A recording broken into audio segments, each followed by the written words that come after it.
Well, it's fantastic to be joined right now by Wendy Francis, a good friend and former comrade in arms. Wendy's the National Director of Politics with the Australian Christian Lobby. She's been around politics a very, very long time, over a decade, with the ACL, but certainly interested in political and cultural issues for a long time, and a great campaigner for the innocence of children, the sexual campaigning for the dignity of women and girls. And Wendy, I think our viewers will agree you've done an amazing job and you're greatly appreciated. And it's a great privilege to have you on this podcast today. So welcome.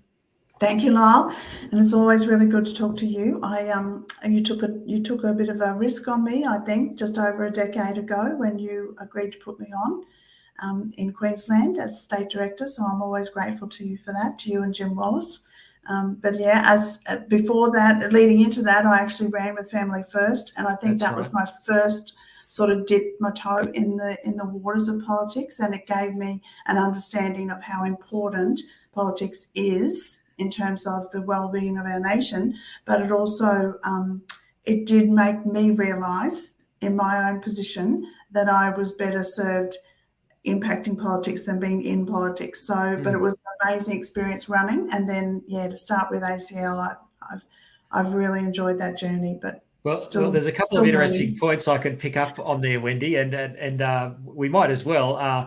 First of all, you're too kind about me and Jim, because as you well know, we actually declined you. We appointed someone else, but I think God had other ideas, and he made sure that we got you. Cut me deep. I know. I have reminded you of that a number of times. You have. And I couldn't sort of not be honest about that with our viewers this morning. So God had His way. We didn't get ours, and it was definitely the right thing. And I've loved working with you over the years, Wendy. You mentioned your experience with Family First. I'm glad you brought that up as well, because you almost got elected to the Senate for the state of Queensland. You came very, very close, didn't you? Yeah, it was close. Got around 4% of the vote, and that was the first time I'd run. So I think rather than that being that people wanted me, I think what happened was that people wanted an alternative that was speaking their voice, and we were speaking their voice. We were saying enough is enough in terms of sexualisation of children. That was my main platform, and people really responded to that. So it did come close. And if God had wanted me there, He could have had me there. But I think even though we didn't win, we got a message out. And from that time on, I'm not saying it was me, but I think there's organisations such as, Letitia Shelton, we all love and know her, City Women, Collective Shout, and the voice of ACL at that time and Family First. We have seen a reduction in the sexualised advertising. Still a long way to go, but we are seeing changes there. And so, that was a good opportunity. Yeah, no, good on you, Wendy. And look, I think you're quite right. Progress has definitely been made over the last decade or so, as lots of activists have been in the field. I still think there's a great need for a partisan political vehicle, and as viewers know, I'm still seeking to work in that space. It's been a bit of an up and down journey, but I'll have more to say about that in coming days and weeks. But Wendy, the reason for us talking today is you have helped with ACL coordinate another brilliant election survey, and you and I were involved in these over the years as well. And Jim Wallace, who you mentioned before, who really got ACL off the ground, he really pioneered this idea of a detailed, nuanced survey to help educate voters. And I'm just thrilled to see what you've produced on the ACL website for this election. I think they've come a long way since those early days. Tell our audience why it's so important that they take the 5 or 10 minutes to read a more detailed survey of what the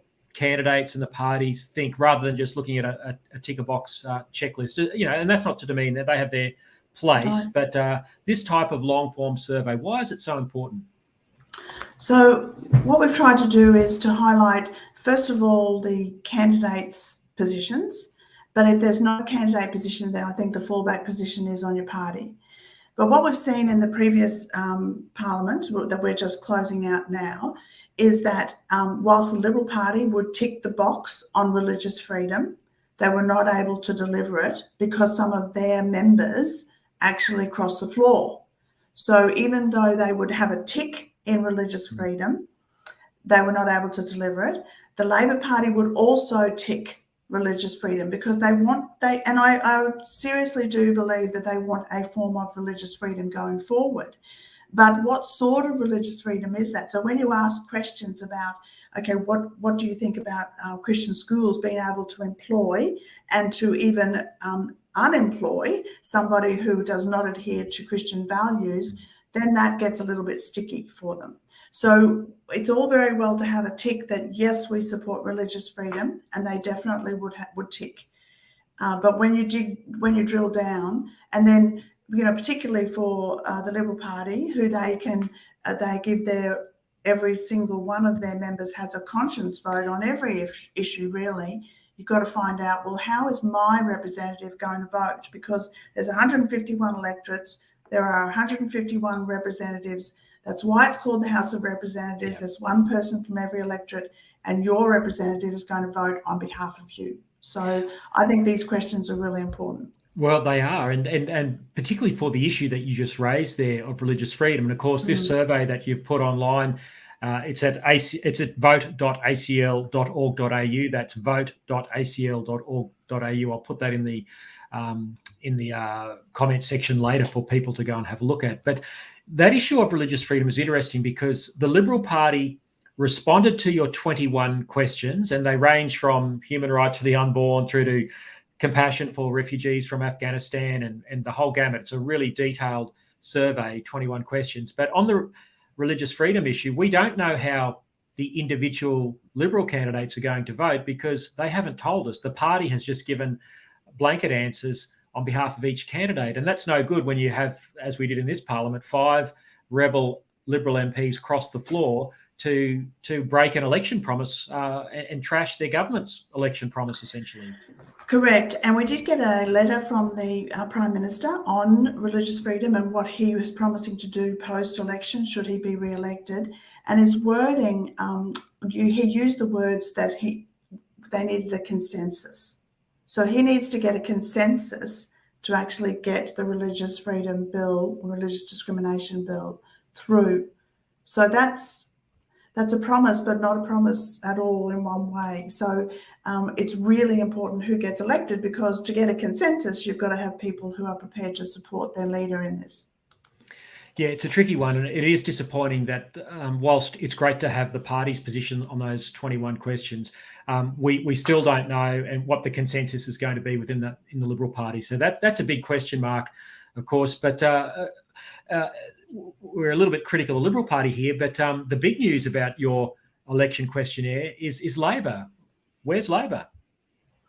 Yeah, they were MIA, but we did get a letter also from Mark Dreyfus, so we didn't get one from Anthony Albanese.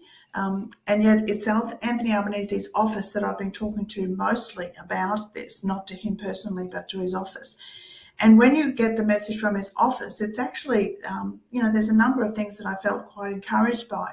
But when we got the letter from Mark Dreyfus, it was just very high level, and there was really nothing to celebrate.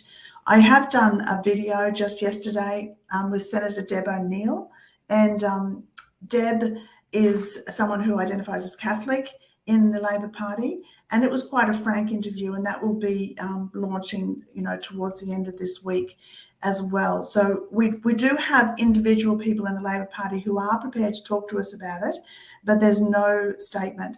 I think my understanding is that what the Labor Party want to do is to immediately throw it all to the Australian Law Reform Commission, the ALRC, and that can be good or bad, because we're going to have to start a campaign all over again. Yeah. I don't think that the Labor Party will pick up what we've already done. Well, that's interesting. This is where I think probably both sides of politics are pretty much the same. They're both ducking and weaving over the religious freedom question, because the sticking point really is as to whether Christian schools can be allowed to be Christian in terms of what they teach their students, the codes of conduct they have. And unfortunately, this debate's been framed as if religious schools, Christian schools, are the bogeyman here, just wanting to beat up on gay and trans kids, which is a big fat lie, but it's become part of the narrative, unfortunately. And so we have this catch cry of, well, we want to protect religious rights, but also gay rights. And there's there's a real conundrum there, which, as you say, probably the Australian Law Reform Commission is going to have to sort out, and this campaign will start all over again, most likely. It's so frustrating, the talk of Christian schooling, because the safest place and the kindest place and the best place for any child who is confused about their gender is in a Christian school. Yeah, that's where they're going to get love. That's where they're going to get accepted. That's where they're going to get truth. Yeah. Let's just look at some of the other questions. I was interested in your question about the national curriculum. So I think we realise a lot of the reason why Australia is in such a terrible decline is young people are being brainwashed into cultural Marxism, identity politics, gender fluid ideology. And you ask a question about gender ideology, this idea that children's gender can be fluid or not, and you ask about this being taught at schools. Yet the Liberal Party, in their response, say it's not part of the curriculum. Now, that might be true in a technical sense, but it's also not true, isn't it? No, it's not true. And it has been under the Liberal Party's watch that this has all come in, and it's been very disappointing. But there's been so many respectful relationships. We all know about safe schools, but there's a number of different types of these programs, and they are part of the national curriculum. They're part of the PE program. And if you dig into the resources, the only qualification I'd make is that I think Christian teachers can choose resources that perhaps try and avoid this, but there is no doubt that the gender ideology is being pushed through our schools, and you only need to see the huge increase, the spike in children who are identifying as gender confused or transgender, that you realise, okay, there must be something going on. And what is going on is that at school, they're constantly being told that they can choose what part of this spectrum that they're on, and it's a lie. Yeah, it's really disappointing to see these responses from the government. I mean, I think we know that Scott Morrison, as a Christian, he has made many good comments about this whole gender issue. He says he supports Senator Claire Chandler's bill to save women's sport. He's been backing Catherine Deves, his candidate in Warringah, who is also a champion for women's rights and girls' rights. But we get these mixed messages, don't we? They're not prepared to take a stand in terms of gender ideology in the curriculum. And whilst the Prime Minister will support Claire Chandler as an individual, he's also been on the public record saying that a bill to save women's sport is not government policy.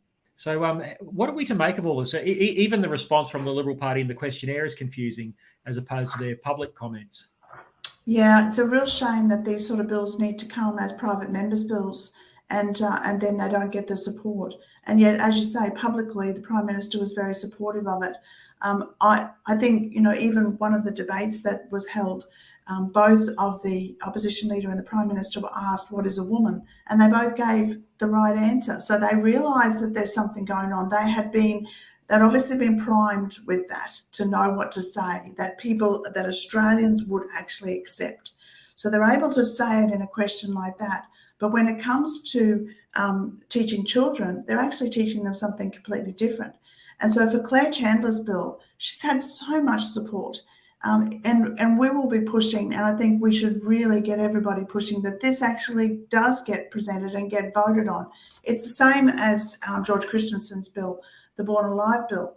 And I'm going off track there a little, but again, it's another one of those private members' bills that everybody says, oh yeah, no, it's a good bill, but it's never going to be a government bill. Yeah. I want to come back to the pro-life issues, but just to round off that discussion about gender, the Liberal Party response to your questionnaire says that the Morrison government is committed to saving women's sport. I'm paraphrasing. People can go and have a look at the questionnaire. But I was disappointed to see the Prime Minister say, when he was asked about Catherine Deves and her support for Claire Chandler's bill, that he said the government has no plans for a government bill to save women's sport. So, we all know that if it's left in the domain of a private senator's bill, it'll go nowhere. But we've got, conflicting advice from the Liberal Party in terms of your questionnaire, the response there, and what the Prime Minister has said publicly. So again, it just underscores the need for discernment from voters, doesn't it? We've just got to be so careful. Yeah, and I'm really, like, Saturday night, one of the seats we'll all be watching is Catherine Deeds, and wouldn't it be great if she got elected? Because you'd have her there, you'd have Claire Chandler, down there. You'd also, Jacinta Price is another one who is really pushing this. Absolutely. And so we've got some strong women in there. Saying, no, this is going to be, a government bill, then, I reckon we can make it happen. I think they will. I think between Jacinta and if Catherine Deeds does get off the line, and it's certainly looking like it's possible. She's still behind, but she's made up a lot of ground on Zali Steggall. You've also got Senator Alex Antich down there in South Australia, who's not up for re-election, but whose term extends into the next parliament, and he's someone who has been strong on this. He famously asked our chief health bureaucrat, Brendan Murphy, what is a woman? That went viral. So, Wendy, the pro-life issues, you mentioned George Christensen, who sadly is leaving the parliament. His Born Alive bill, that didn't get support from the Liberals either, did it? No, it didn't. And what they tried to do is to sort of say this doesn't happen. And it's absolutely crazy. I don't have the stats on me, but I'm happy to give them later and be able to put in your comments, because the stats are really quite high. We're talking about hundreds of babies around Australia in the past decade that have been born alive, post an abortion, have been viable babies, and have been left to die. Now, this is a tragedy of enormous stature. And for any Australian, it is barbaric. And so George's bill was totally reasonable. He wasn't asking for every baby to be resuscitated after an abortion. He was saying babies at the same gestation who are given, so in one room in a hospital, you can have a baby who is born at 26 weeks and is given every medical care to survive. And they survive, and they not just survive, they thrive. And in the room down the corridor, there can be a baby born at the same gestation that is a failed abortion. Baby survives. Baby is given no medical care, no pain relief, no love. This is just barbaric.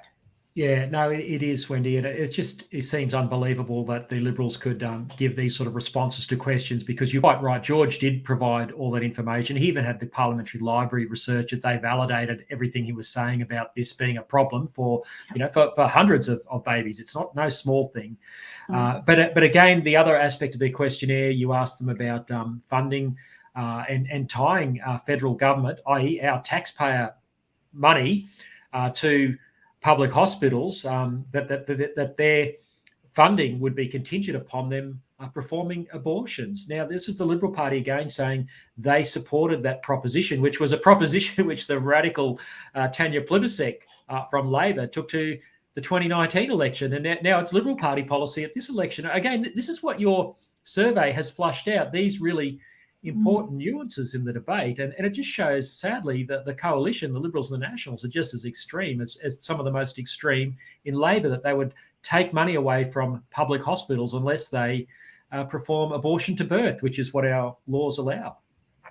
And one of the most recent revelations has been a letter from the coalition under the signature of the Prime Minister, which I still find hard to believe that he actually read the letter, but I understand that he has defended the letter.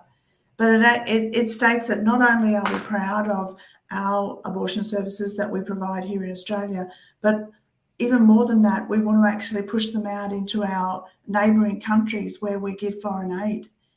This is like when I heard George Christensen read that out and say that it was from the coalition and from the Prime Minister, I needed to see it for myself, because I just thought this can't be right.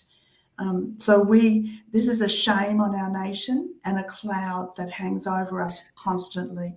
And the thing that I'm excited about is, we went to the March for Life here in Brisbane just recently, and the age group is young. Yeah. They're not me. They're not, there's a lot of me there too. You're young, Wendy. You're young. Young at heart. But I tell you what, it's the young, there is a young pro-life generation rising up. Yeah. And, to see those members of parliament on the stage, we had Matt Canavan, we had George Christensen, we had Senator Michael Roberts, we had Amanda Stoker, who is an absolute champion. If we lose her, that will be a really devastation. But yes. Oh, look, I agree. Look, and those One Nation and Coalition MPs you mentioned, they are all champions. The fact that they go to that annual march in Brisbane that Cherish Life so wonderfully puts on every year is just terrific. That letter you mentioned that George Christensen released at that letter, I, like many others, put that on my Facebook page. And I don't mind saying, I will say this. I received a phone call from a cabinet minister a couple of nights later, very upset with me for posting that and trying to defend the letter. But I just said to him, look, this is what the words say. The Prime Minister's signature's there. I said, the Prime Minister needs to clarify this. Now, we'll have to wait and see. But like you, Wendy, I was shocked and devastated to see that a Christian Prime Minister would sign a letter supporting abortion and the funding of it and the promotion of it to our region through our overseas aid program. I mean, at least he could have said the Liberal Party's policy is a conscience vote. There was other things he could have said, but he chose not to. He chose a full-throated support that Tanya Plibersek could have written.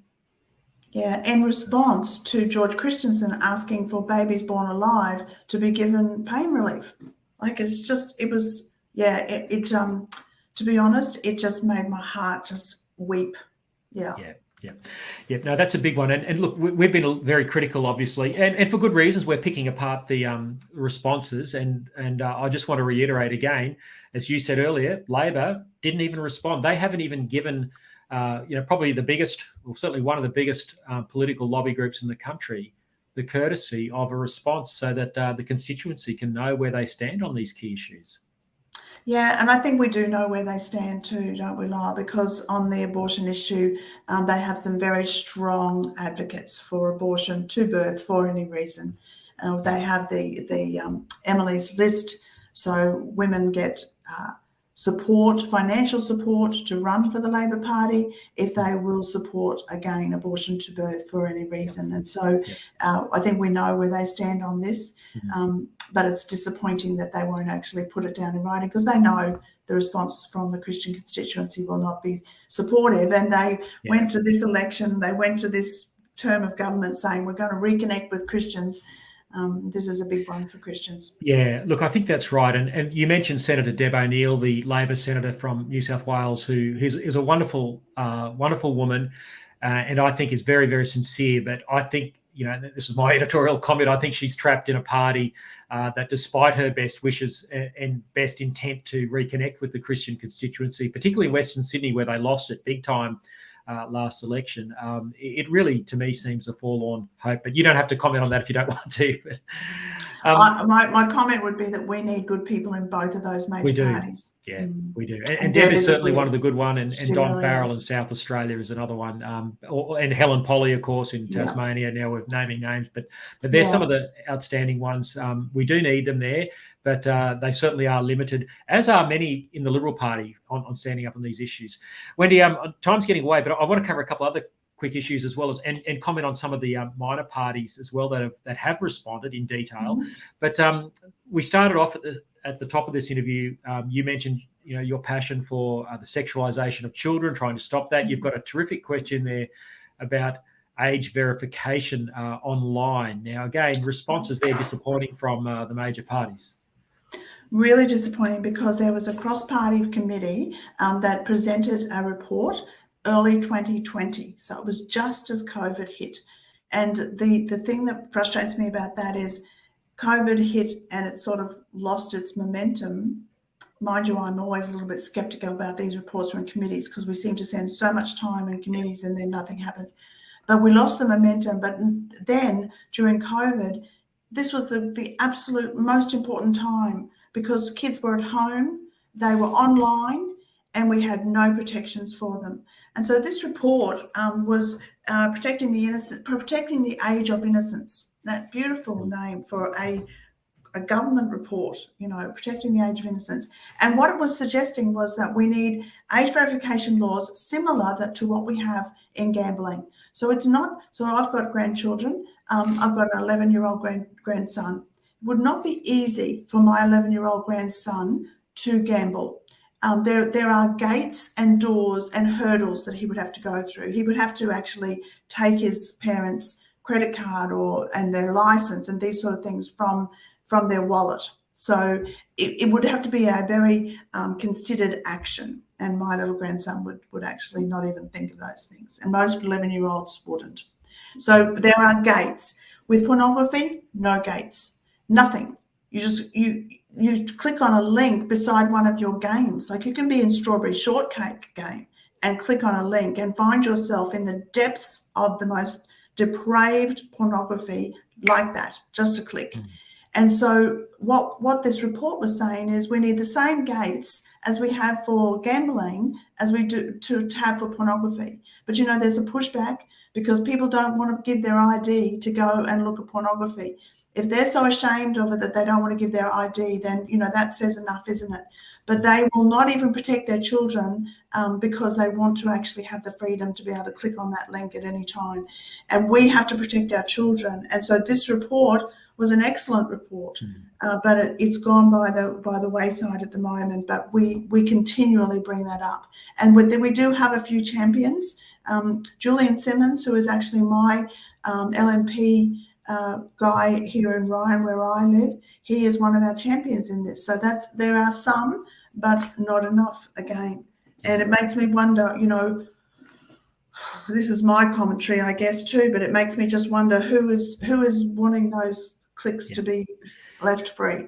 Yes, you wonder what the vested interests are that affect even the Liberal Party, while there's a Christian Prime Minister, etc., and so many good people, many of whom we've mentioned in this interview, and yet there isn't the will and the courage to implement something as basic as age verification, despite, a Senate report, which, as you say, lays all the evidence for it out very clearly. So good on you we just got to keep up the fight. And the importance of having those questions at election time is just helps elevate that. So good on you. We haven't mentioned the minor parties very much, Wendy, and we should, I guess. So you had, I noticed that they were much better in letting the individual candidates respond. So if you go on the vote.acl.org.au site, you can go to your local electorate. You can click on. So I'm living in Sydney. I'm in the electorate of Bradfield. I can click on there. I can see all the candidates. It's really brilliant. I can click on the minor party, the UAP guy, for instance, and he gets a green tick 21 out of 21. Now, that's not a commentary on whether I like Clive Palmer or not, but the individual candidate there has given really good answers to these really vital questions. And that's right throughout the nation. You'll see red or green there. So just tell us about your impression of the response from the One Nation, UAP, Lib Dems, and these so-called freedom parties, which seem to have energised a lot of people on the centre-right of politics. Yeah, I'd have to say that they're a mixed bag. So we've had a few forums as well, and there are some amazing candidates in these so-called freedom parties, the minor parties, and people that I would definitely think, well, I'd vote for that person. But then they have, as I say, it's sort of like a fruit box, I think, in one way, because there's people who they allow their people to have more wide-ranging views.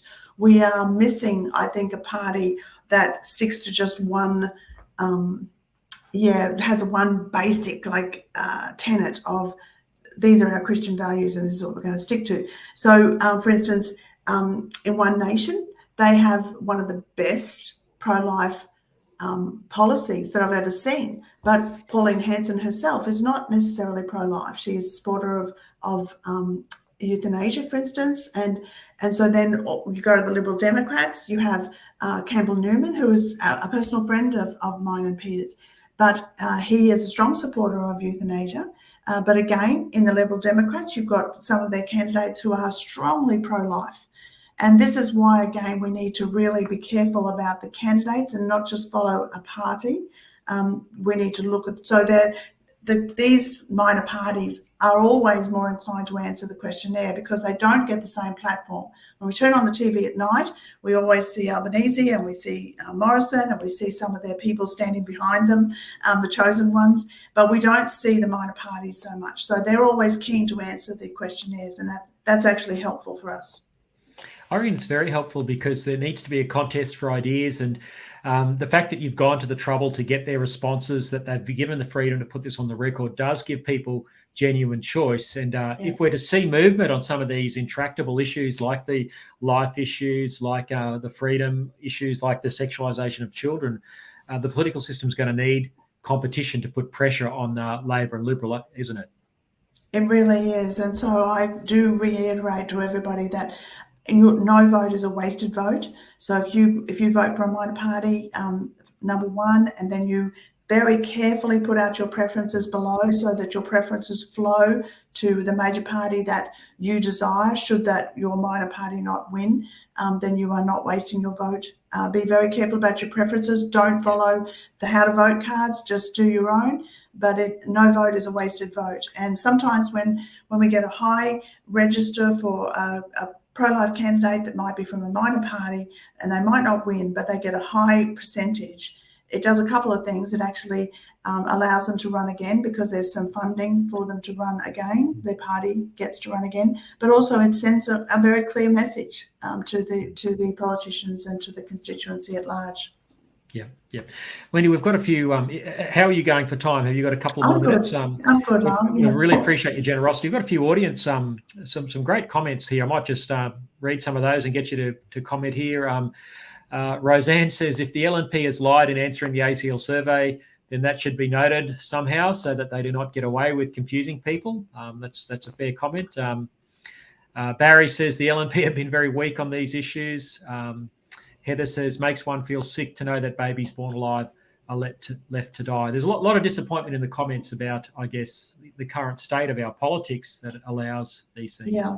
I'm not sure that the Liberal Party have lied in our questions. I think their answers are disappointing in many cases, but I'm not sure that they have lied. I do believe that Scott Morrison is a follower of Jesus. I think he's also a very good politician. And I've been grateful to have somebody who follows Jesus as the leader of our nation. But there's been a lot of disappointment as well.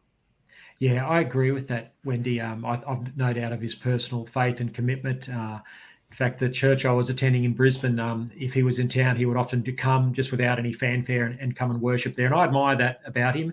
But like you and so many of our viewers today, I think there's disappointment about what seems to be the pragmatism that goes with politics. And there's got to be some way to be a Daniel or a Joseph, to take a principled position and let God honour you, I guess, in that position without perhaps the compromises that we see. I have heard of someone like that. His name's Miles Shelton. Well, that's why I'm not the Prime Minister. But it is somebody who doesn't compromise on what we can't compromise. Like the truth is, politics is about compromise, and that we have to, the Prime Minister has to govern for all Australians. But there are lines, aren't there? There are this far and no further. So. I will not cross this line, and I will not compromise on life. That's right. And I think even if you can just be, state your personal position, and people, I think, understand there's constraints in politics that not even a Christian Prime Minister can shift, but at least you can be an advocate for it and perhaps just not say what needs to be said to appease a very woke left-wing media, as we so often see. One thing we haven't talked about, Lois says, what about the Manus Island situation? That gets forgotten, and I know many young people who are voting Greens because of this issue. You've got a question on refugees there, which I thought was a good one. But I know it doesn't quite go to Manus, but yeah. No, look, I think that the Manus Island situation is complicated, and I think there are things that our government know that we don't know that would affect how we think about that. I know that there are some people who for various reasons cannot just be accepted into Australia. There is a very detailed system of checking people, and we don't know all of that. And so in a way, I think let's shift our minds to things that we do know, and let's do what we can do. And the questions that we were asking were particularly for aid assistance to people wanting to flee from Afghanistan, where we're seeing Probably 1 million children will die from starvation this year alone, let alone the persecution that the women are receiving from the Taliban. And so that's something that we can do, and that is something that the Scott Morrison government has actually really budgeted for. So we're grateful for that. But the other issue is people who've been on temporary protection visas for sometimes up to a decade, 8 years. They've been respectable people in our communities. So they have done everything that complied to every law. The problem for them now is that their children are getting to the stage where their children want to assimilate in as much as even go to university. And the children can't go to university in our nation without paying international student fees, which often precludes them. So there needs to be some sort of solution for these people who have been on temporary protection visas because they came by boat in a certain period of time. We need to somehow work out what is the pathway to permanency for them. I don't believe that allowing a small number of people to move into a pathway for permanency is going to all of a sudden start the boats. I think that we've got that under control. We need to keep turning back the boats because the boats are just killing people. But there are a certain number of people who are desperately needing assistance.